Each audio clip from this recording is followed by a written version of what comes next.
Hello and welcome back to the FSF Podcast. I am Tim. I am your host, and this is a show that's made by nerds for nerds. So welcome to my Nerdatorium.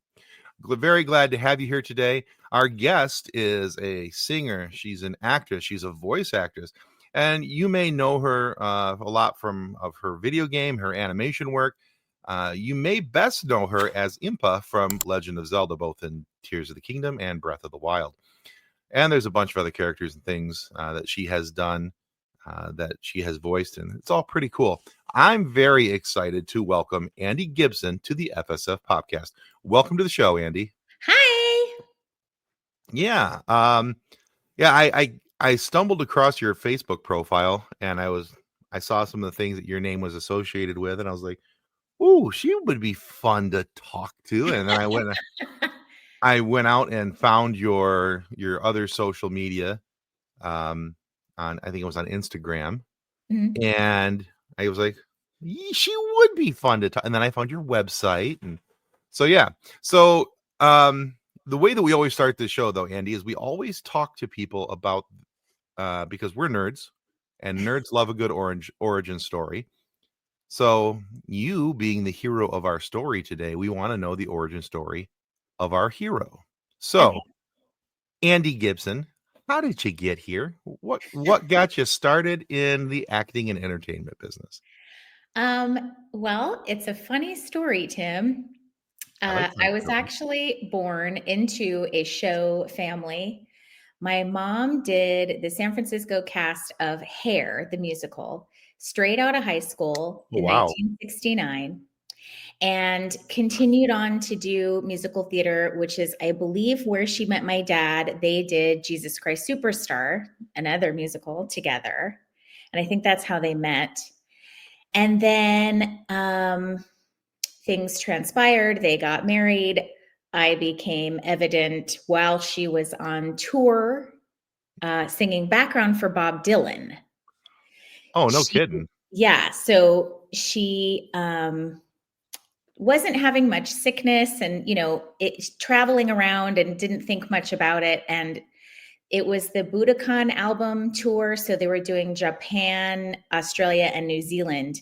And the story goes that she was laying on the beach with her other background singer friend in a bikini, and her girlfriends saw her stomach go from one side of her body to the other side. And she said, "Girl, you need to get to the hospital. You're pregnant." And sure enough, she was 5 months pregnant at the time. And here I am. So then my career actually started in music videos at the age of 2, because a dear friend of hers, Kenny Ortega, who she did Hair with back in the day, was doing casting and choreography. He choreographed Dirty Dancing, and he was directing a lot of music videos at the time. And of course, his career has skyrocketed since then. But he put me in my first music video at age 2, and it was for Fleetwood Mac, the Gypsy music video. Then I did Heart Attack with Olivia Newton-John at age 4. And then eventually somebody needed a singer. And so my first recording session as a singer was at age 7 for Warner Brothers. I actually did a duet with Kim Carnes. I'm dating myself, but... And yet I'm getting all of these references with no problem. I see. So I remember, I don't think we actually sang together, but we, they recorded my stuff and she was there and I got to meet her. She was really nice. And so then it was one of those things, like, because I was doing auditions and getting agents and things like that. And my mom raised me by herself because my parents split up when I was really young. Sure. She was always really afraid of becoming one of those crazy show moms and pushing me into something I didn't want to do, so she was always adamant and said, "If you don't want to do this anymore, you have to tell me, and that's it. And that means no more of any of this stuff. And if you decide you want to do it again, you're on your own." And so I believe I was 6, and I was going in to get a new agent or manager or something like that. And this woman, I mean, this was the 80s, okay, but she was legit sitting at the desk in a room full of small children smoking a cigar. Nice. And she was just asking all of us in front of the whole room to just get up, and she would just say, "What can you do?" And these are 5 and 6-year-old kids. And I was not happy with her approach. And I I bet. just decided when it was my turn, she goes, "What can you do?" And I said, "I can do a cartwheel." And she goes, "Let's see it." And I was like, "I don't feel like it." And that was the end of that. And as soon as we walked out of that office, I looked up to my mom and I was like, "I don't want to do this anymore. I didn't like that lady." Fair enough. Yeah. And so that was that. You know, went to school, did my regular thing, got involved in dance, drill teams and dance teams in junior high school, and was doing the triple threat thing. Thought about going to LA County High School for the Arts because I am born and raised in Los Angeles. I'm a native. We're a dying breed. But I thought about, you had to choose one focus. And at that time, I couldn't choose just one. I had to have all of them, And I also wanted to have the regular high school experience with football games. And I wanted to be a cheerleader and all that kind of stuff. So didn't end up going to the art school, just went to the regular school. And then I was able to do all of it. I did all the plays. I did, 2 or 3 different choirs.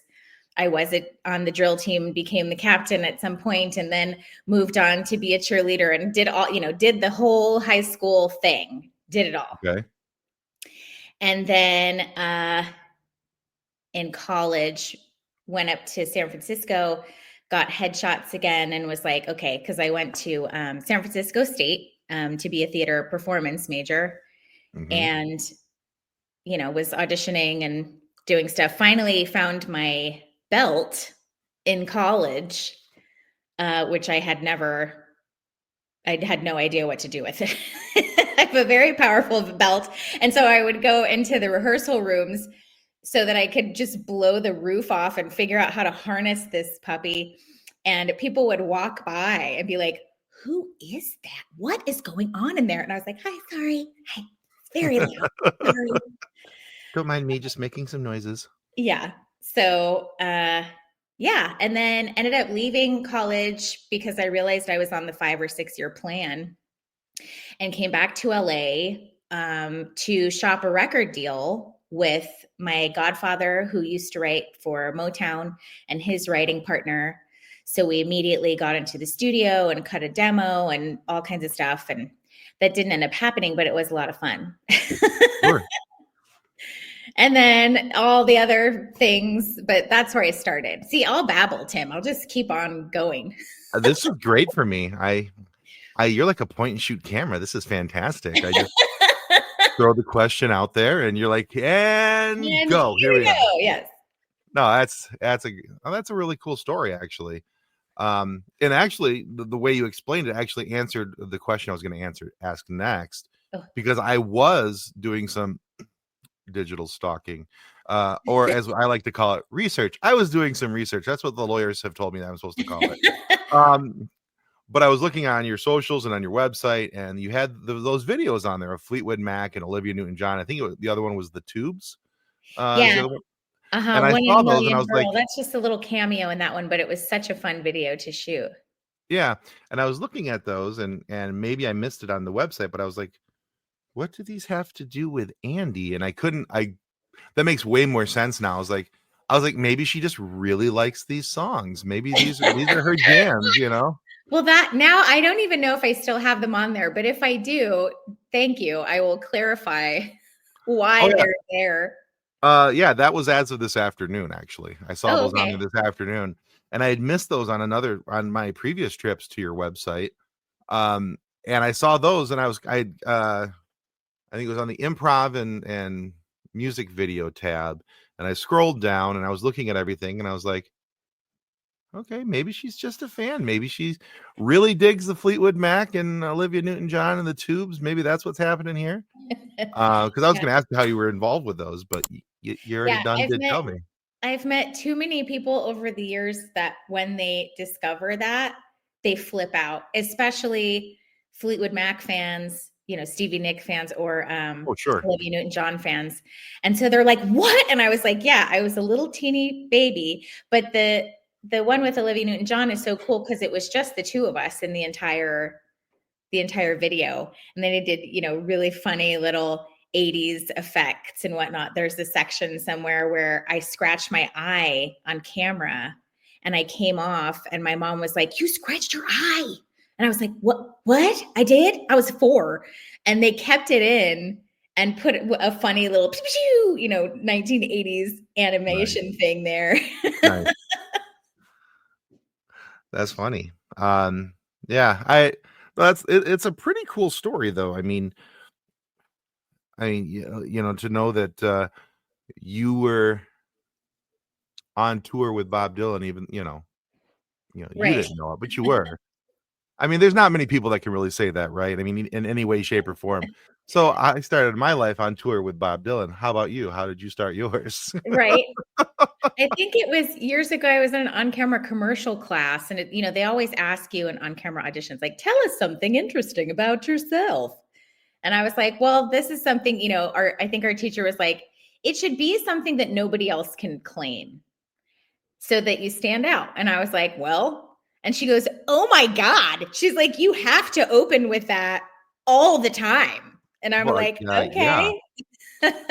Yeah, because even if somebody's not a Bob Dylan fan, which I'm not a huge Bob Dylan fan myself personally, and I'm, for his music, but I respect the hell out of his position in the music world and what he did and what he means to music history and all those other things. And so when somebody says, "Yeah, my mom was a singer for, Bob Dylan's band." I'm sorry, wait, what? You know, it carries a little bit of weight, and then you go, "Oh yeah, and I was with her too." Just she didn't know it, but Right. yeah, it's a cool story. It really is. Yeah, really kind of dig that.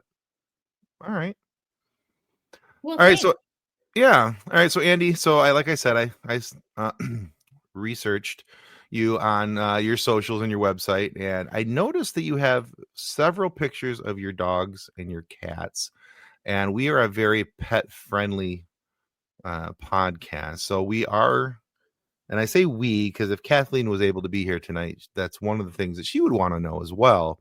Is tell us about your furry little buddies.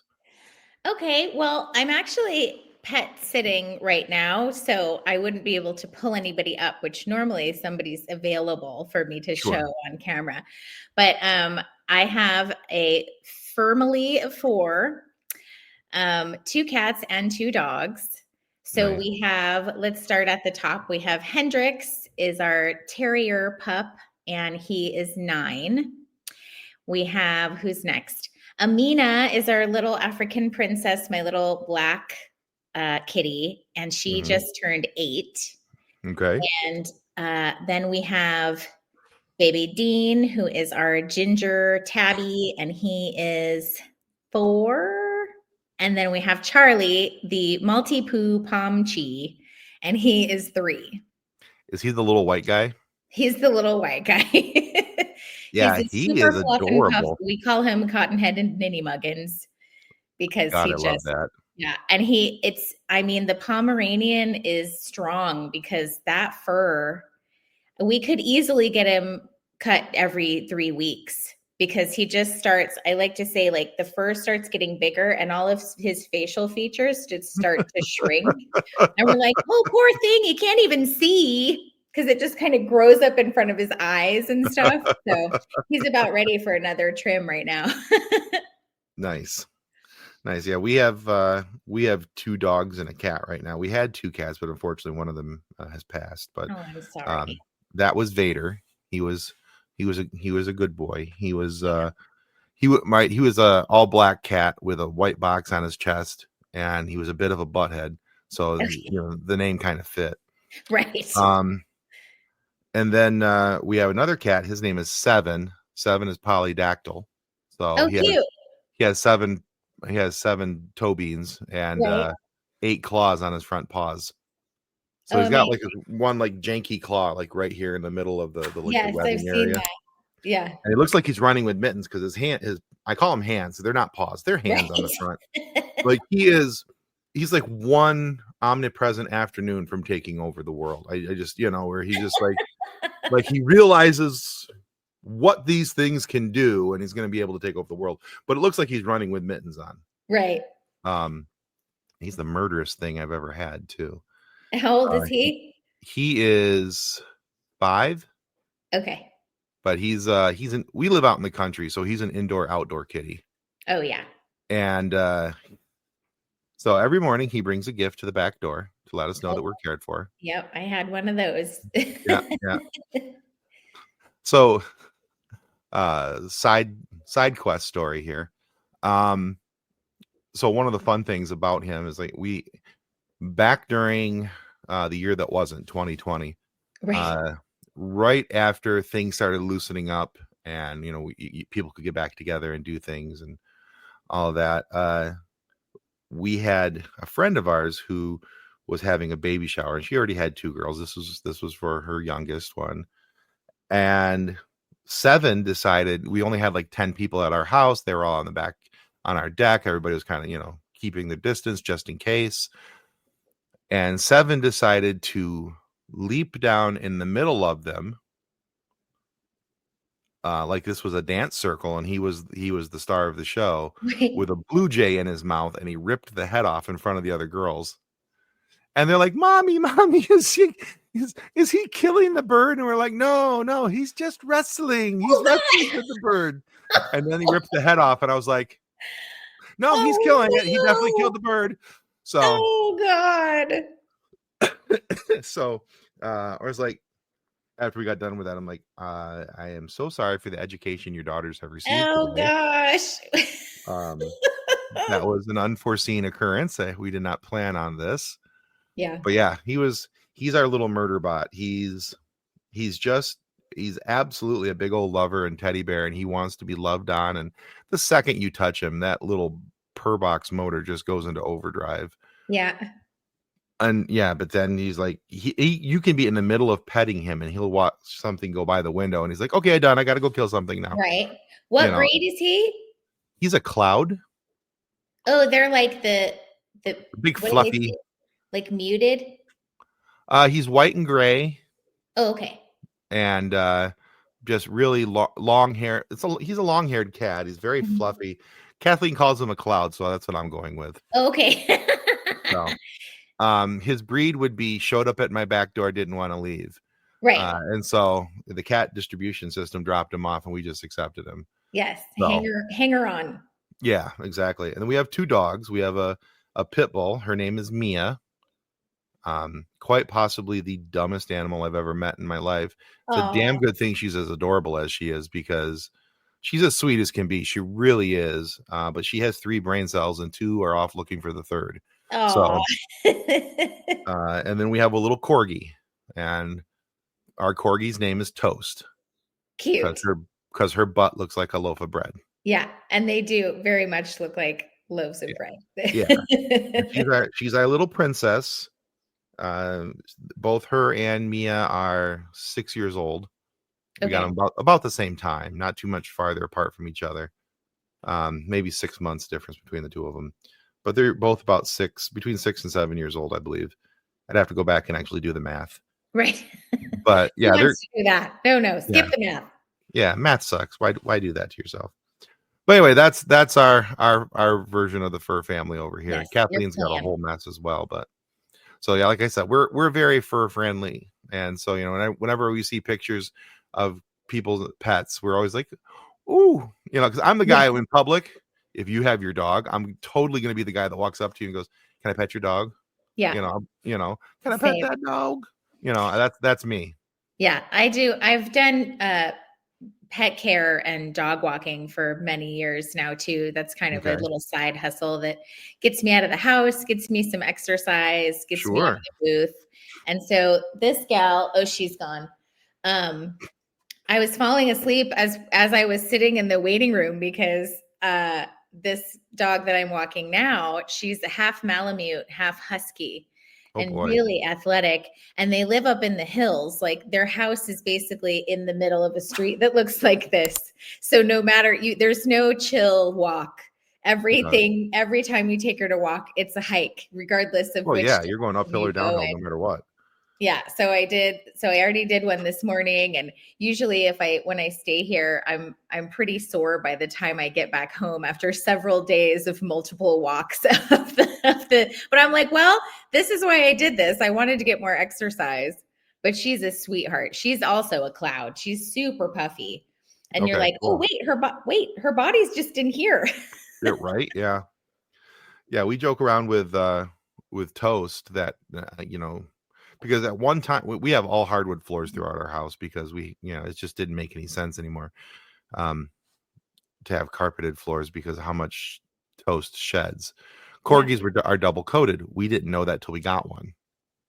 yeah, And we always joke around that because we have to vacuum every day. There's just no choice. yeah. And so at one time we had 3 of those Roomba robot vacuums at one time Uh-huh. going all throughout the house because it was just couldn't keep up otherwise. But you could get enough hair off of that where you could put up a pile, put some googly eyes on it, and you'd have yourself a whole nother corgi. Right. So it's just crazy how much she sheds, but yeah. All right. So enough about my pets. Let's talk more about you. So this question is actually from Kathleen because she is, when I told her that I wanted to talk with you and told her who you were in Legend of Zelda, there was loud screaming that hurt my ears, and there may have been some fanning of the face because she's a huge Zelda fan. And so she said, I really like the line, Link, you're finally awake in the Breath of the Wild. She goes, and then in Tears of the Kingdom, when you first meet her, Impa, again with the hot air balloon, is just a fun interaction. So what she wants to know is, do you have a favorite line from Impa that you not only enjoyed saying during the show or, during the recording rather for the video game, or is there one that you use like just kind of everyday conversation? You throw out a line, at somebody. Well, it's funny because I wish that she could have been here because I'm not sure. There's a lot of people that don't realize this. There was a DLC called Hyrule Warriors: Age of Calamity, Mm-hmm. and it was a prequel to Breath of the Wild. And Impa is in her 20s, and she's a super badass warrior. I Okay. also voice young Impa in that game. And I think that she's my favorite. Okay. Because I had done a number of video games before I got that opportunity. And, Nintendo didn't have to do that. That was fabulous for continuity to hire me back to do that character.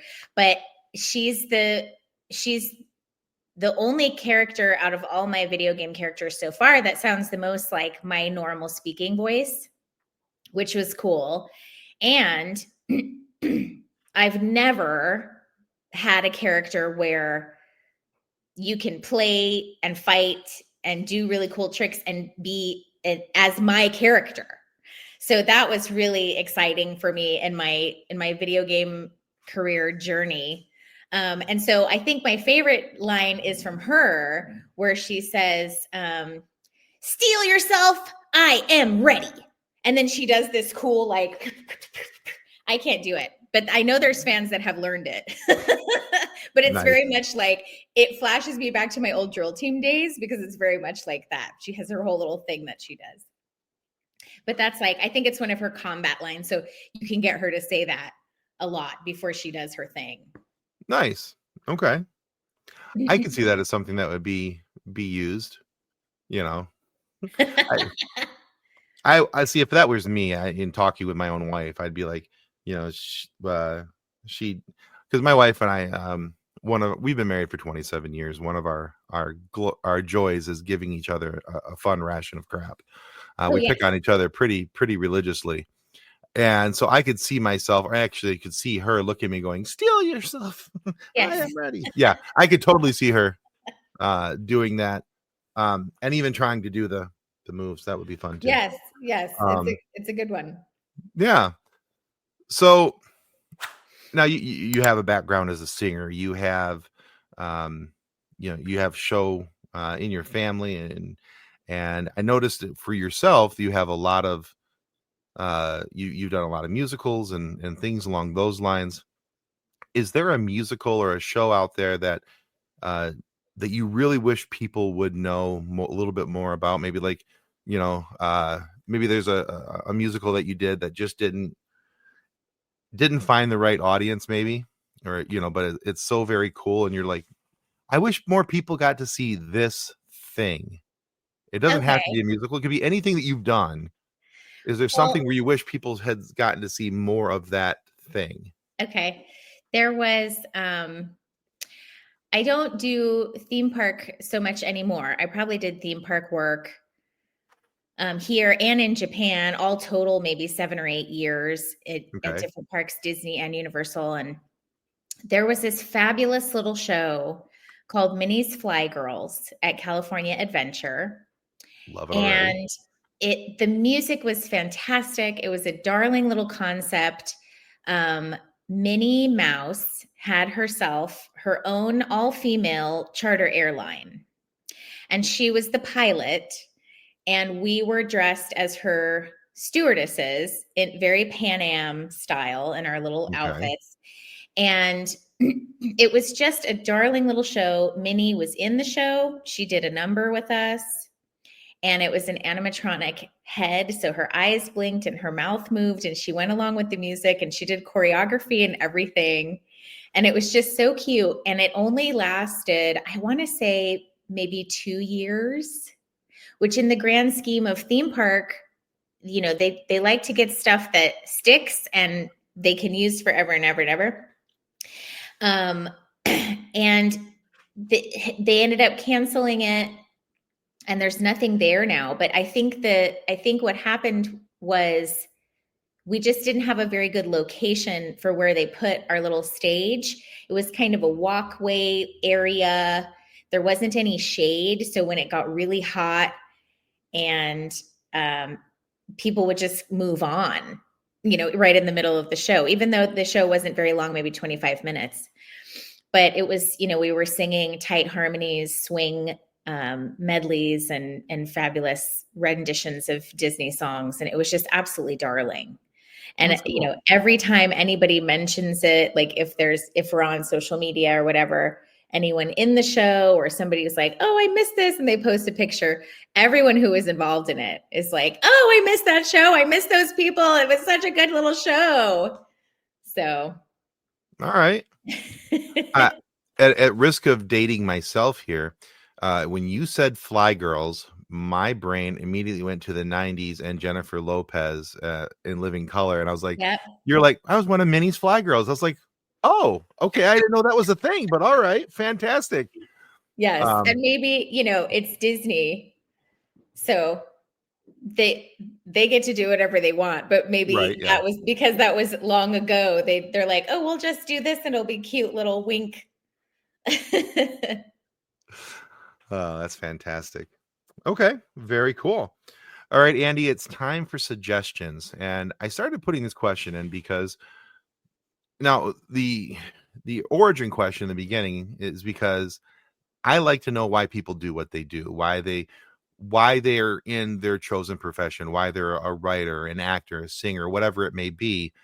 Why they do what they do. And so this next question also helps me along with those lines as well. Because I very much like to know what makes people tick and what, and why, again, why they do what they do. So, this question is more about what you're reading currently or what you're listening to. Not so much watching, but you can throw that in if you'd rather. But so what are you reading or listening to that you think everybody else should know about? Okay. I just brought this book because it's about this thick, and it has taken me a very long time to finish it. And I brought it because I'm house sitting. So Right. I make it kind of like a staycation, Mm-hmm. and I was like, okay, maybe I'll actually finish this book now. But it's by Gabor Mate, and it's very deep. So it's a lot to digest, which I think that's why it's been taking me so long to get through it. Is I'll read some and then I kind of need to, let it Sure. settle. It's called The Myth of Normal, and it's basically about how disease is basically a product of society, and the things that societal norms cause in our human form and human symptoms. And it's all very interesting, and I have always firmly believed that negativity and who knows what else, pollution, and there's so many different things that can turn into disease in your body. And he's done so much research and study, and just about kind of the construct and the limitations of Western medicine versus Eastern and holistic and other options. And he talks about things that we swear are hereditary, and there's actually no data to back up that. So many things we think are hereditary, we say are hereditary, actually are hereditary at all. So that is just some little light reading that I've been doing recently. Clearly, and I yes. still have a good inch to finish, and I'll get there. I like to read self-help kind of stuff. I just find that stuff really interesting. I think the topic of your book is very interesting, because I think I agree with a good portion of that, actually, because having seen some of the things that my family members have gone through, people I know who have gone through, they got that, it was hereditary. I'm like, that actually piqued my interest quite a bit, that portion right there. Because now I'm like, wonder what he says is hereditary that isn't hereditary. So yeah. No, it's an interesting book, and I can see why it would take you a while to get through it, because I would do the same thing. I'd read a little bit and then have to digest it. And then read a little bit and then have to digest. So that makes 100% sense to me. Okay. Very cool. All right. Then you asked about what am I listening to? Sure. What are you listening to or watching even that everybody else should be paying attention to? Oh, I've been obsessed with shows lately. We've got several. Well, this is kind of a plug, but I also think it's a fabulous show. Hacks on HBO Max is absolutely fantastic. The writing is phenomenal. And I have to give a shout out to the music, because my husband is co-composer on the show. Nice. So I saw that. We're religious about watching it. And we still need to catch up, but it's episode 9 that they've submitted this season to hopefully get an Emmy nomination for the music. So that's very exciting. Yeah, he's been doing a lot of networking stuff, and he's on the campaign trail for the Emmys. So that's fantastic. Tell me that I'm talking about him in my interview, but I'm his biggest cheerleader. I'm doing my job. Absolutely. No, that's fantastic. I love the support. That's great. Yeah, but that's a really great show. So I would definitely recommend, if nobody's seen it. It's really smart, cutting comedy. And I just started watching it a little bit ago. I mean, I'm like 1 or 2 episodes in. Okay. So I can't say like, oh yeah, I know exactly everything you're talking about. I can't say that, but I can say that I enjoyed the first 2 episodes, 1 or 2 episodes that I did watch. My wife and I we're always looking for, because my wife and I are very much she's a little country, I'm a little rock and roll. Okay. She is the yin to my yang. There are a lot of things that we do individually, because that's just our tick. That's what we do. And so we're always looking for things that we can do together. And we have a few bands and a few, movies and things that we really enjoy together. And so we're always looking for that next show. And I think Hacks might actually be that next show because we both enjoyed the first couple episodes and we both Yeah. went, yeah, I could watch more of this. Yeah, we could do this. It's Yeah, a let's good do one. that. So season So 4 just dropped, and then they just recently got greenlit for season 5. So that's going to be perfect. happening. So you have plenty of episodes to keep you entertained. I dig it. Yeah. Until you Yeah. get caught up.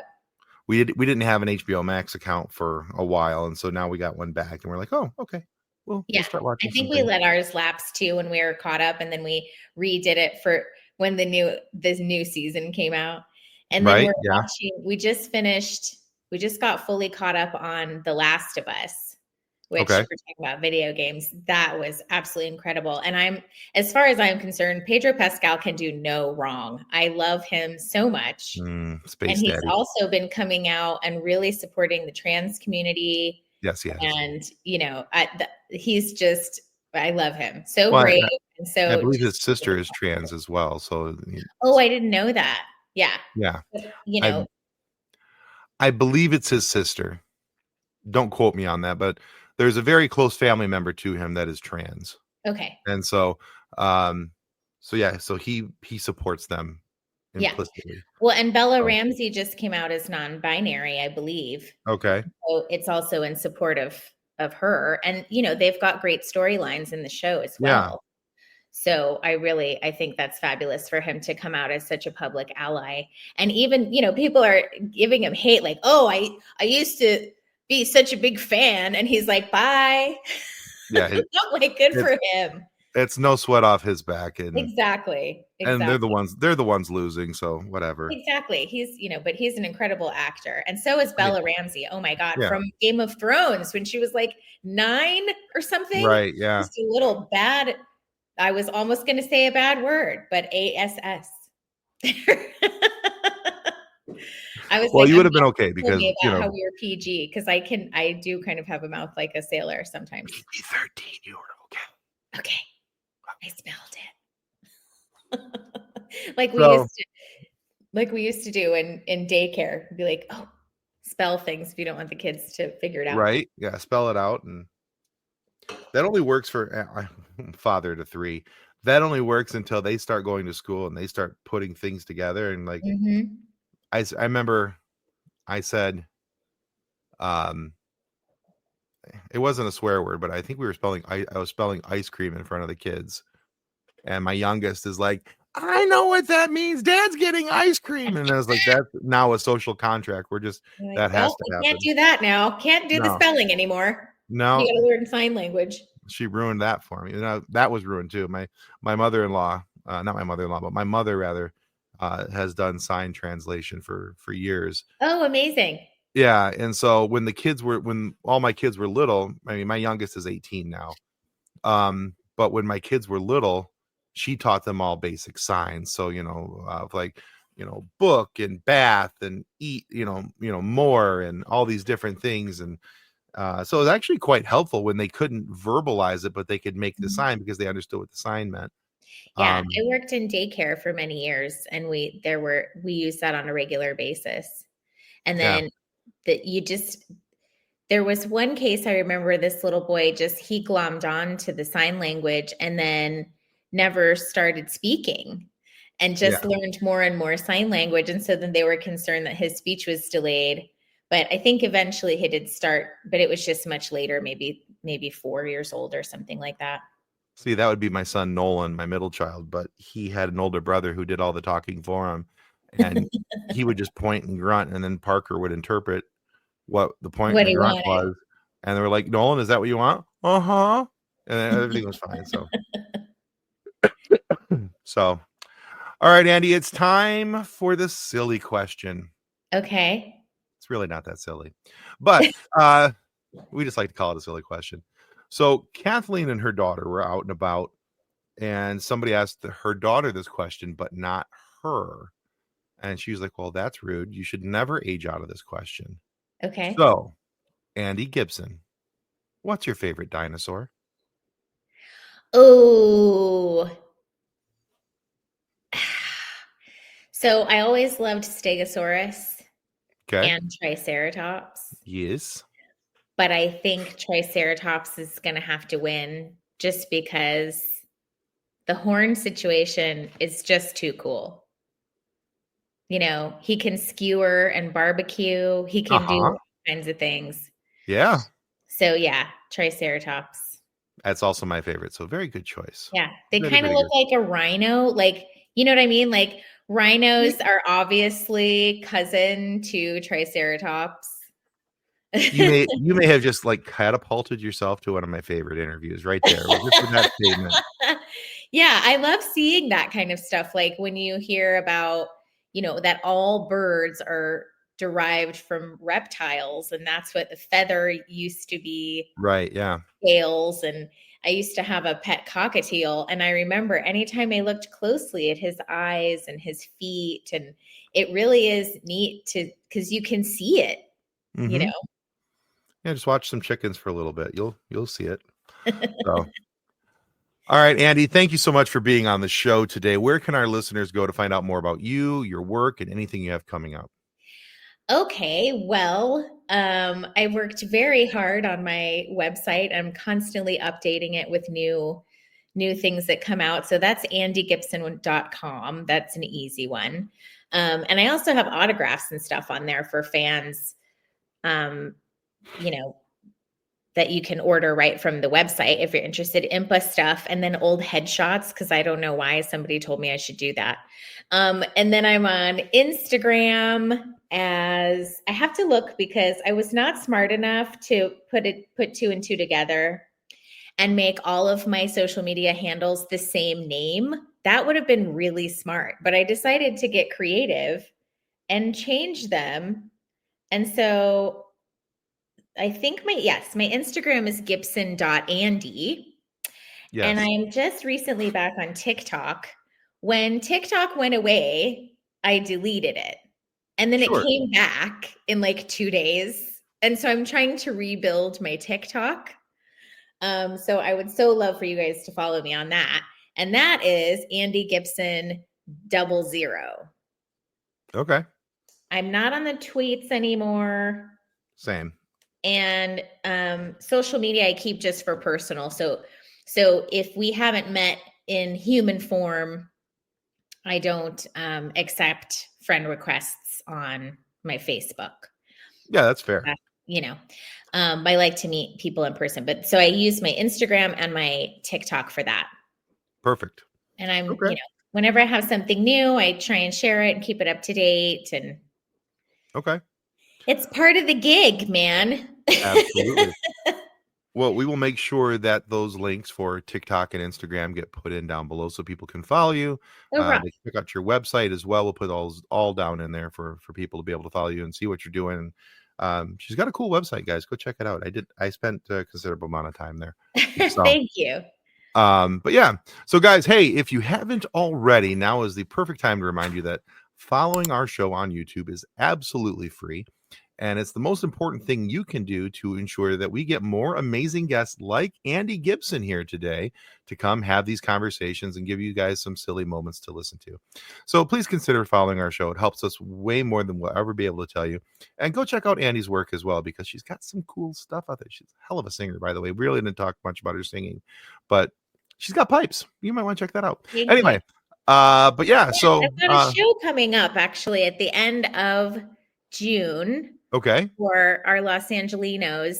My friend is now booking talent live music on Mondays at Rocco's in West Hollywood. And so on June 30th, I'll be singing two or three sets with my husband at the keyboard. This is something that's been on my bucket list forever. And I'm finally doing it. Finally. So when you were saying, what music are you listening to? I'm like, I'm listening to the stuff that we're putting in our sets at the show. Perfect. Right. Yeah. Because I'm trying to learn my words. Fair enough. Fair enough. But that's that kind of stuff too. I'm always good about trying to spread the word about public engagements. Because I sang in Christmas caroling groups for years and at theme parks, and all that stuff costs money. Mm-hmm. And, Christmas caroling is like private parties. So people are always like, where can we see you sing? So this is one at the end of June. And if you keep in touch with my socials, I will remind you. Perfect. All right. Well, guys, yeah, keep a look for that. If you're in the Los Angeles area, you'll want to swing by and see what Andi's doing. Like I said, hell of a voice. You're not going to want to miss it. So, Andi, thank you for being on the show. Everybody, thank you for listening or watching, whether you're on an audio version or you're watching us here on YouTube. So, until next time, may the force be with you as you continue to live long and prosper. Goodbye. Goodbye. Thanks so much, Tim. Copyright 2025 FSF Podcast. Reference to any specific product or entity mentioned on this podcast does not constitute an endorsement or recommendation by FSF Podcast. The views expressed by guests are their own, and their appearance on the program does not imply an endorsement of them or any entity they represent. If you have any questions about this disclaimer, please contact us via email at info@fsfpodcast.com.